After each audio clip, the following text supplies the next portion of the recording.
कोई भी फैसला न राज्य सरकार कर रही है, न बीपीएससी कर रही है और लगातार छात्रों के अधिकार का दमन किया जा रहा है। अभी तक जो लाठीचार्ज इस प्रदेश में लाठीचार्ज की सरकार है और कह रहे हैं कि समाजवाद का जो चल रहा है, कौन सा समाजवाद चल रहा है। और बहुत ही दुखद है कि हमारे 42 से 43 साथियों को डिटेन किया गया, को गिरफ्तार किया गया।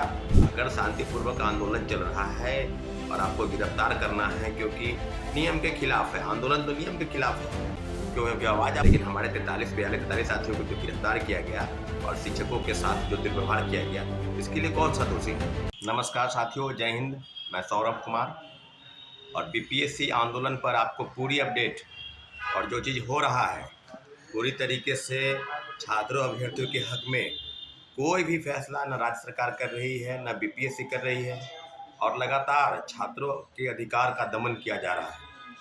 आपने देखा होगा कि 30 तारीख को यानी 30 जनवरी को जो प्रोटेस्ट था गर्दनी बाग से, जो मार्च था शांतिपूर्वक मार्च, वो मार्च आर ब्लॉक होते हुए, वीर चंद्र पटेल मार्ग होते हुए, इनकम टैक्स कोलंबर और फिर बेली रोड होते हुए बीपीएससी कार्यालय के पास गए और लगभग 5000 से 6000 की संख्या में अभ्यर्थी, जो बीपीएससी के अभ्यर्थी थे, छात्र थे, नौजवान थे, युवा, सभी लोग एक साथ एक सुर में कि बीपीएससी की गलत नीतियों पर सरकार को जवाब देना है।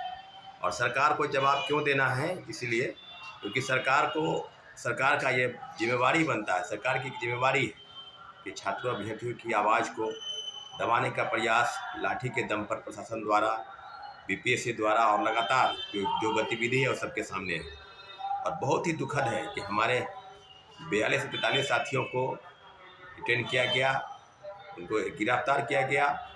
और कल जिस प्रकार से कई वीडियो फुटेज सामने आ रहे हैं, कई अखबारों के पन्नों पर ये छपा है, देखा जा रहा है कि शिक्षकों के साथ, अभ्यर्थियों के साथ प्रशासन द्वारा जो दुर्व्यवहार किया गया, इसके लिए प्रशासन को माफ़ी मांगनी होगी।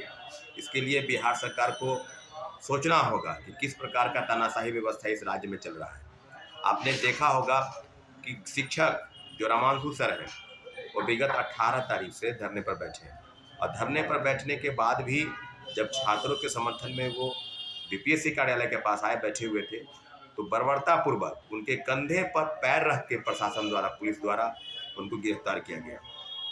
और एक साथी अमन है, उसको सचिवालय थाना में बैठाया गया और उसने कहा है कि पुलिस द्वारा मेरे साथ दुर्व्यवहार किया गया, थाना में मारपीट किया गया। तो मैं यही पूछना चाहता हूँ कि आज शिक्षकों को गिरफ्तार करने में, क्या किसी को भी गिरफ्तार कर लीजिए। अगर शांतिपूर्वक आंदोलन चल रहा है और आपको गिरफ्तार करना है क्योंकि नियम के खिलाफ है, आंदोलन तो नियम के खिलाफ है, क्योंकि आवाज़ आपको नहीं उठाना है। बीपीएससी जो कह रही है कि गलत नीतियों तो खुद बीपीएससी की है। सामान्यकरण लागू करने का प्रयास चल रहा था, लगातार रिजल्ट का प्रकाशन किया गया, एक परीक्षा 2 पाली में आयोजित कराकर और कह रहे हैं कि सामान्यकरण लागू नहीं होगा। आपने देखा होगा कि 4 जनवरी को जो परीक्षाएं हुई, उसमें किस प्रकार की चीज़ें हुई, उसका प्रतिशत जो सफल होने वाले अभ्यर्थी है उनका सबसे ज़्यादा है। जो 13 दिसंबर को परीक्षा हुई उससे ज़्यादा। तो इस बात को आप साबित कीजिए। साबित तो आप नहीं कर पाए, कोर्ट में याचिका है और प्रदर्शन, एक बार आंदोलन में एक बार नहीं 4-4 बार लाठीचार्ज हुआ है। हाँ, ये बात सही है कि 30 तारीख को लाठीचार्ज नहीं हुआ, लेकिन हमारे 43 साथियों को जो गिरफ्तार किया गया और शिक्षकों के साथ जो दुर्व्यवहार किया गया, इसके लिए कौन सा दोषी है? अगर कुछ गलत है तो फिर गिरफ्तार कीजिए ना, आप सबूत इकट्ठा कीजिए, गिरफ्तार कीजिए, आप जेल भेजिए। 3 लोगों को जेल भेजा गया है उसमें और सभी लोगों को छोड़ा गया है, कोतवाली थाने से, सचिवालय थाने से, गर्दनी बाग से और शास्त्री नगर थाने से। और जो चीज़ सामने आ रही है उसमें कितनी दुर्भाग्यपूर्ण है कि रामांशु सर के साथ इस तरह का दुर्व्यवहार हुआ है, साथ ही अमन को थाने में मारपीट किया गया। इसके लिए कौन दोषी है? क्या उस पर कार्रवाई नहीं होनी चाहिए थी? अभी तक जो लाठीचार्ज इस प्रदेश में लाठीचार्ज की सरकार है और कह रहे हैं कि समाजवाद का जो चल रहा है, कौन सा समाजवाद चल रहा है भाई? एक तरफ जहां आरजेडी की सरकार कहती है, वहां अपने दोनों बेटों और बेटियों को सेट करने में लगे हैं, कोई उप मुख्यमंत्री, कोई मंत्री, कोई सांसद, कोई विधायक। तेजस्वी यादव बिहारी फर्स्ट का नारा दे रहे थे, वो भी जानते हैं कि वो भी रामविलास पासवान के ही पुत्र हैं, कैबिनेट मंत्री हैं। पेपर लीक पर तो एक सवाल आपका खड़ा नहीं हुआ, आखिर आप मीडिया में बाइट दे रहे हैं। मुख्यमंत्री जी से क्यों नहीं मुलाकात की? आप स्विट्जरलैंड की यात्रा कर रहे हैं, ठीक है, यात्रा कीजिए, लेकिन बिहार और के युवाओं के साथ आप कभी गर्दनी बात तो एक बार भी नहीं आए मिलने कि क्या हो रहा है। दूसरे तरीके से बात की जाए तो ये भी पता चल रहा है कि मुख्यमंत्री जी के पुत्र निशांत भी राजनीति में आ रहे हैं। तो ये कौन सा समाजवाद है? युवा, निर्धन, किसान, गरीब और मजदूर के बच्चे अपने हक और हक की लड़ाई के लिए जो है सड़क पर उतरे, प्रदर्शन करे, गिरफ्तार हो, जेल जाएं, फिर आपसे ही माफी मांगे,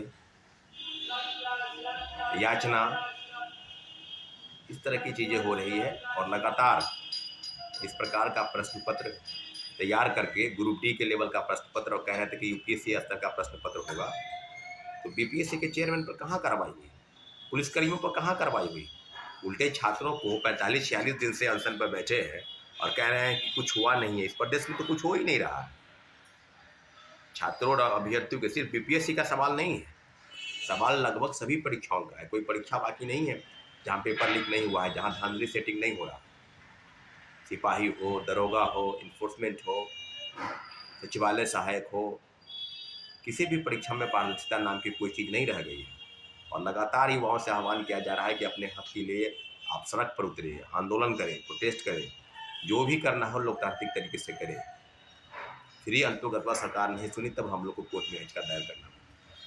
और कोर्ट की याचिका की भी ऐसी है कि लगातार तारीख पर तारीख मिल रहा है।